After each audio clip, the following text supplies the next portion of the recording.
Adoatv, bringing good things to life.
It's the first day of the last month in the year 2021. Time check is 0:30 GMT. My name is Nanyema Collison. Hello there, good morning and welcome. This is AM News on Adoatv Television. We're live all across the world on TV and online from digital address G82260733. We're also live on digital channel 37 and 38. In our top stories this morning, we'll go to Parliament and bring you some highlights of activities yesterday.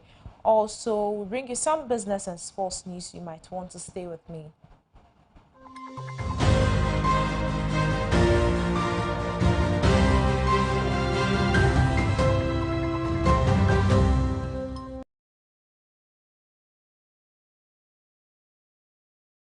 Hello again. Let's settle for the details now. The news is live on Facebook at Adoatv Television Ghana. There, you may want to join us with your thoughts and comments. We'll start off because the majority in Parliament have, with a majority vote, approved the 2022 budget and economic policy.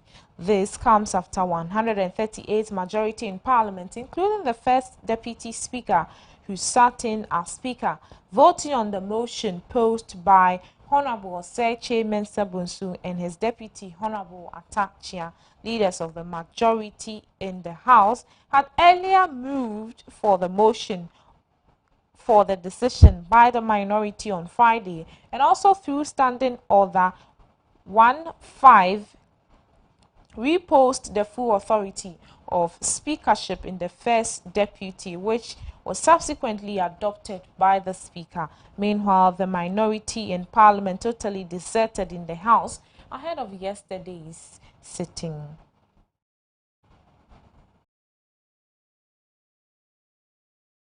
Because some toll workers across the country has besieged Parliament on Tuesday, November 30, 2021, to register their displeasure as well as petition the August House over the assertion of road tolls, which has rendered them redundant. According to them, the directive for the Minister of Roads and Highway, Honorable Atachia, is having a diverse impact on their livelihoods. Persons living with disability working as toll booth operators have staged a demonstration during the early hours of Tuesday, November 30, as they besieged Parliament to present a petition over the scrapping of toll booths by the Roads and Highways Minister on Thursday, November 18, 2021. The disgruntled operators were clad in their uniform with red bands, with placards which had inscriptions like, "The workers are more than 800, Kojo upon Kruma. Amakun Ata is not above the law, Krum Ayeshi. Fix our roads, Amakun Ata among others." According to them, government's promise to continue paying them, although the tolls are scrapped, may never see the day of light because there's at least an outstanding 3-month salary arrears owed them by government. Yes, yenini da so obabia ejuma we na ya yenyina ye kakakakra ye di hwe owo ma ye petimi cha sana ba uye ejuma wo ye sekura mo si he ye nti ase ede ye de hia ye kura se to na mba o ye penyini na eka from cleaners basic collector so ye sre o ma Yedi nyame di srew ma omo fa epeman promayeshi yankanda daw. Abdul Wahab is one of these operators, and he couldn't control his anger as he pours out his frustrations. Abaya disappointing. Also, Bema Yasika, Metakwan was ready a cranker, yeah, and no Babontia be same me. Bonnie Pain, some Bokron, and someone I'm a Bokron.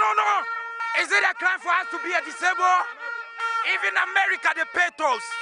And now what say you, Juma? Young what's less than Diana. It should pay us, or the anchor, it be 7 months, it be 5 months, it be 3 months. Osianko Tinefie. Obin got Yanko Tinefie, Massa. Yet him for Monchanka. Yakotinefia number Chanka. Dominant among their concerns was the absence of a prior notice. Admana abandi gunu ona minister wa mai notice bia two osanso de yeka 3 months salary e so de mai wa mai nka ye bia usu fiti ya yenko trafie e den ye ne ye yiri ne makodi se ibi go ape bia mai ya ka fa yenko hye wa ansa na ubegu adwuma na wagu adwuma no ufiti ya yenko trafie ye wa yire e womba ye salary kam ebi bia fom pa o masa ebi bia obi odi gwa edi ma no o me yenko trafie eni bia papa dia sram ye pan chew every event no ye go 4.something billion for a month. It took us a year, no, 78 million.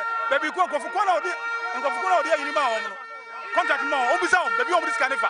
The area, you ain't to collect the aircraft for, you ain't to collect Ediba. And people buy or say, Obama, Juma, because of Saturday, yes, Saturday, or Quine. It's opposite, or a person with disability, no, every Quine, I may admire Tobut. And now I may admire also OJ, as I feel some. And then, and I any man, Equity. Me will probably my toy every month be 900,000 Ghana cedis per month. It's calculated for 1 year. Hey, say, probably my quo, Yanko Casway, a human samae, tomato mae, a crato mae, such a mae. At the same time, I'm a private, don't know a private one. Ever said about when Yeska, Unyaska Bia. Now, I'm going to say, Yanto worker saying, Yeska, Yambokrono. Yeah, this idea is a human new chrome. A Juma new chrome, and the Abenya to a Juma be papa. At least you say a pay, and soon himself when it does so say, Mantini and dear, at least Ubenya Bibi. As he say, a barber shed them. Any a man go did ye. Yeah, then share rent, a bimography, transfer, Nancy, a Juma private person. Just unnecessary transfer, and to my Juma back.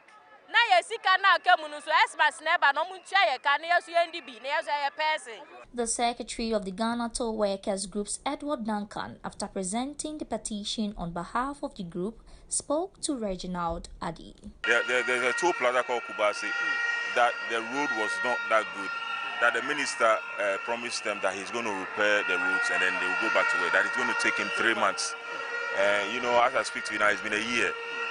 The road have been repaired all right. My colleagues have not been called back to work, and not even a single month's salary has been paid them.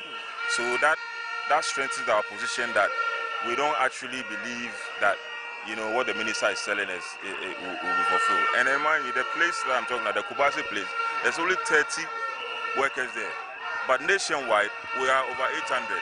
So we say, even if you cannot re-engage 30 people, how can you re-engage 800? And then the Minister of Finance at the point in time also told us that the government payroll is full. So if the government payroll is full, where are you going to get money to pay us when you reassign us? You know, this and many other questions we ask them. Reginald Addy is our parliamentary correspondent speaking to some of the workers who petitioned Parliament yesterday. Let's move away from Parliament because the President of the Republic, His Excellency Nana Addo Akufo-Addo, left Ghana on Tuesday, November 30, 2021 to attend for the 45th Annual Legislative Conference of National Black Caucus of State Legislators being held in Atlanta, Georgia in the United States of America. The event would be attended by U.S. Vice President Kamala Harris and will see President Nana Addo Akufo-Addo deliver the keynote address at the Africa Flagship Program session of the conference on the intersectionary of Ghana's post-COVID economic development strategy and that of the U.S. The National Black Caucus of State Legislators is America's premier organization representing and serving the interest of African American state legislators with more than 700 members representing more than 60 million Americans, and it serves as a network to advocate and catalyst for public innovation, information exchange, and a joint action on critical issues affecting African Americans and other marginalized communities. The president was accompanied by the Foreign Affairs Minister, Honorable Shelley Ayoko Botwe, and by officials or from the presidency and the foreign ministry. President Nana Addo Dankwa Akufo-Addo returned to Ghana on Thursday, December 2, 2021. In his absence, the vice president, His Excellency Dr. Alhaji Mahamudu Bawumia, shall, in accordance of Article 6(8) of the 1992 Constitution, act in his seat.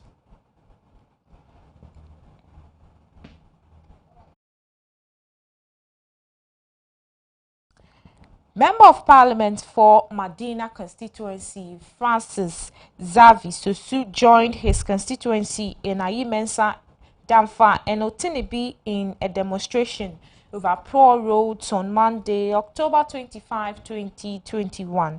During the protest, some of the protesters allegedly blocked roads, bent ties, destroyed some public property. Matters and issues have been rising, after the Member of Parliament, who has previously been charged for unlawful blocking of roads and the destruction of public property, failed to appear in court for the third time. However, the Kaneshie District Court on Monday, November 29, 2021, issued a warrant for the arrest of lawyer Francis Xavier Sosu, Member of Parliament for Madina constituency. Members of the NDC has described the motion by the court as unconstitutional. Speaking to lawyer Agbote, he clearly explained whether or not his arrest was constitutional.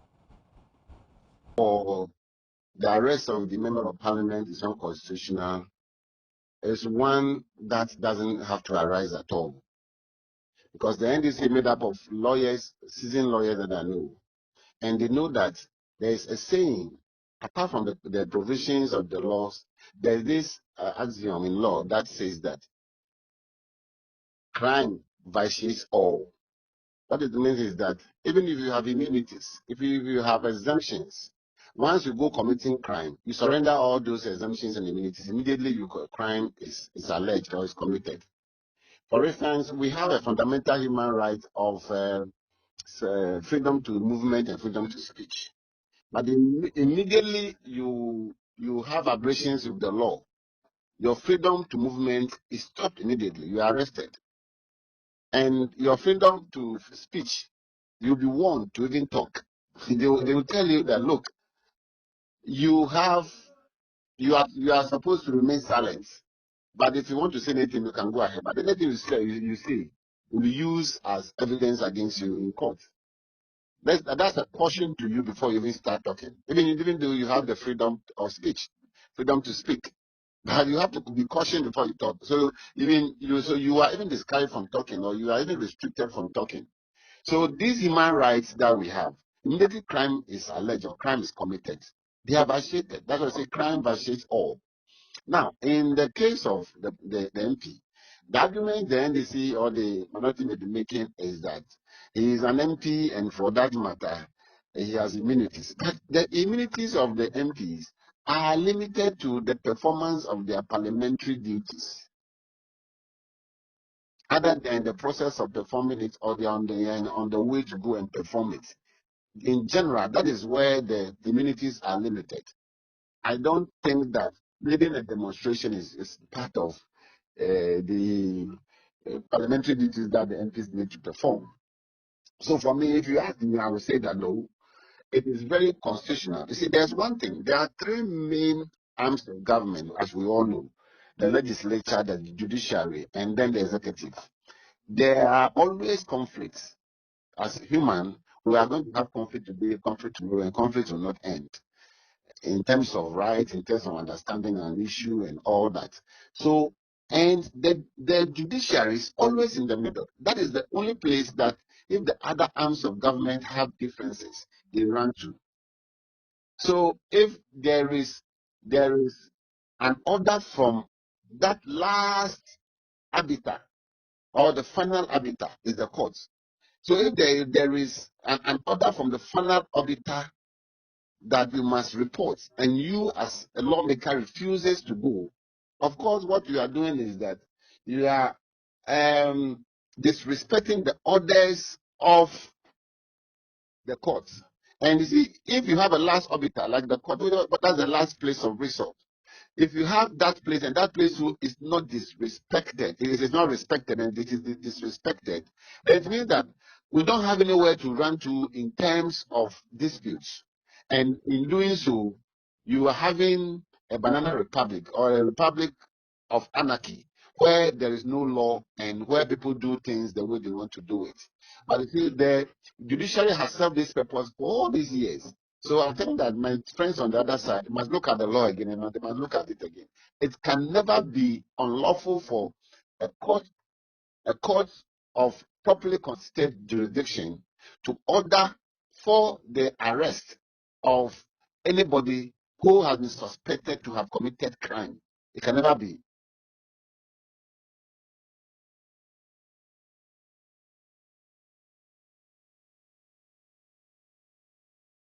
Just join us. You are watching AM News on Adoatv Television. My name is Nanya Makolis, and let's do the latest in the world of business.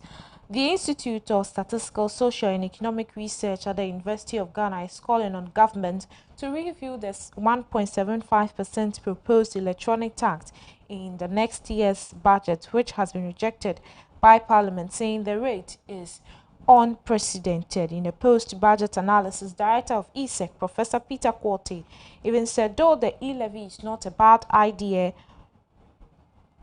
itself, giving or think about the pressure it puts on citizens and government, which requires it to find ways and means to beef up revenue to rate. The rate is proposed to be unreasonable, hence it should be revised between 0.5% and 0%. The Institute of Statistical, Social and Economic Research at the University of Ghana is calling on government to review the 1.75% proposed electronic levy in the next year's budget, which has been rejected in court by Parliament, saying the rate is too much for Ghanaians. In its post-budget analysis, Director of ESEC, Professor Peter Quartey, said even though the e-levy in its sense is not a bad idea, given the fiscal pressure on government, which requires government to find ways and means to beef up revenue, the rate proposed is unreasonable, hence should be trimmed to between 0.5% and 0.7%. Meanwhile, the controversy surrounding the e-levy moved Parliament last Friday to reject the budget after the majority side walked out. Presenting a concluding remark on the budget debate prior to the rejection, the minority leader Honorable Haruna Idrisu maintained his caucus stance on the disapproval of the newly proposed e-levy introduced in the 2022 budget.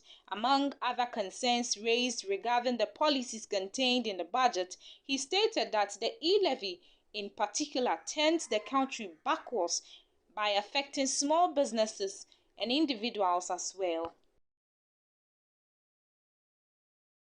We'll stay in the world of business because former Finance Minister Seth Terkper is asking for an in-depth details into how government plans to achieve some of its targets in the 2022 budget.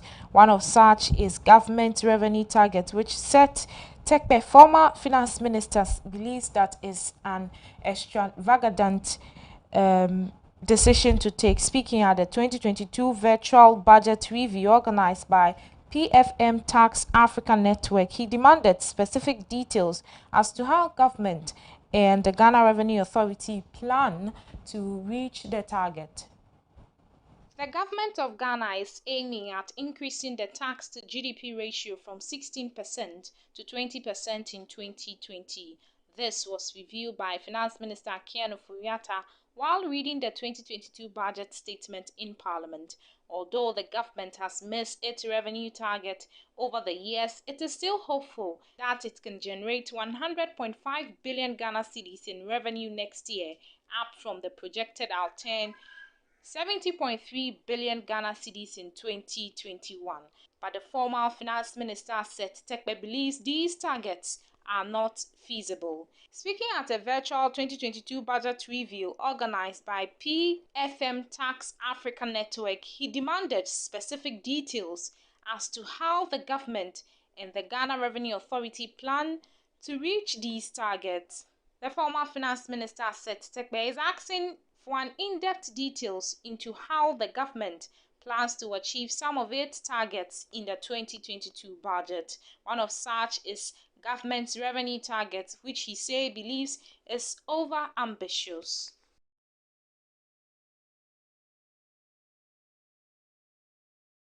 For more business news, you can log on www.adoanewsonline/business to read more. There, let's do the latest in the world of sports. Coach Ben has named Black Princesses squad for the World Cup qualifiers. The team departed from Accra yesterday. Black Princesses coach Ben named his squad for the trip to Zambia to face the young Copper Queens in the 2022 FIFA Under-20 World Cup in the first leg of the qualifier. The Black Princesses begins the Under-20 World Cup campaign against the young Copper Queens of Zambia. This will be the Black Princesses' first test in the qualifying stages after Mauritania's withdrawal, which gives the Princesses a walkover. Coach of the Black Princesses, Ben Foucault, has handed an invitation to 6 players of Hazaka's Ladies. The 6 players played a major role in the success of the team at the recent Total Energies CAF Women's Champions League in Cairo, Egypt, when they finished second behind Mamelodi Sundowns Ladies from South Africa. The Black Princesses have been in camp for 4 months preparing for their FIFA Under-20 Women's World Cup qualifiers against Zambia. The squad list announced by Coach Foucault includes goalkeepers Cynthia Colan, Grace Banwa, and Farahana Ziblim, defenders Tedina Setre, Louisa Inimwa, Susan Amadia, Aisha Yakubu, Abna Anoma Opoku, Anastasia Achan, Zuleiha Fuseni. The midfielders are Evelyn Bedu, Azuma Bugre, Monica Adai, and Elizabeth Opon. Wingers Mefia Nyame, Grace Enima, Jafaru Rahama, Doris Budua, Suzy Didite, Constance Sewa Ajman, and the strikers are Mukarama Abdullahi, Ophelia Sewa Amponsa, Salamatu Abdullahi. The first leg is scheduled for Lusaka on Saturday, December 5, 2021, with the reverse fixture slated for Accra in 2 weeks' time. Ghana are chasing a record 6th straight FIFA Under-20 Women's World Cup. The Black Princesses made their first World Cup appearance in 2010 and have gone ahead to play in 5 tournaments under Spain: 2010, 2012, 2014, 2016, and 2018. The team departs Accra for Lusaka on Tuesday, November 30th, 2021. Let's do some international sports now. The France Football Awards, popularly known as Ballon d'Or, the biggest football award in the world, Lionel Messi has won his historic 7 Ballon d'Or after picking up the prestigious individual award ceremony in Paris. The 34-year-old who also won the 2009, 2010, 2011, 2012, 2015 and 2019 has lifted the prize handed to the best player in the world football, more than a times only female player in the history. The France Football Awards, popularly known as the Ballon d'Or, is the biggest football award in the world. The award was established in 1956 to award European players who performed exceptionally well during the season. The award was later expanded to everyone in the world, including players from Africa. The 65th edition of the awards was held in Paris. Lionel Messi, who had already won the award 6 times, was again named the best player in the world for the 7th time. The Argentina playmaker won the Copa America with Argentina's national team, the best player in the tournament, a top scorer. He also won the Spanish Copa del Rey with Barcelona and the top scorer in the Spanish La Liga with 26 goals. He won the award ahead of Robert Lewandowski and Jorginho of Chelsea. Barcelona's youngster Pedri won the Copa Trophy award. This award is given to the best young player of the year. Pedri has enjoyed a remarkable 2021, with the teenager already boasting the prestigious Golden Boy prize, adding the Copa Trophy to his ever-growing collection of awards. Barcelona midfielder Alexia Putellas won the Women's Ballon d'Or 2021. The 2020-2021 campaign was arguably the 27-year-old's best, as she led the club's successful treble charge, and she has now been rewarded with the most prestigious individual award in the game. Putellas recorded a staggering 37 goals and 27 assists last season, as Barca stormed to success in the Primera Iberdrola, Copa de la Reina, and the Women's Champions League. Gianluigi Donnarumma has beaten Eduard Mendy to the 2021 Yashin Award for Best Goalkeeper in European football. The 22-year-old, who also made the final shortlist for the Ballon d'Or, earned the majority vote after recording 15 clean sheets in 48 outings across all competitions for Milan, as they finished second in Serie A last term and reached the latter stages of the Europa League. Chelsea Football Club won the Club of the Year award. They are the first in history to win this prestigious award. They won the Champions League and the European Super Cup, and they had 11 Ballon d'Or nominees, more than any other club. Robert Lewandowski, who scored 64 goals in all competitions and was adjudged the best striker of the year, also won the European Golden Boot with 41 goals.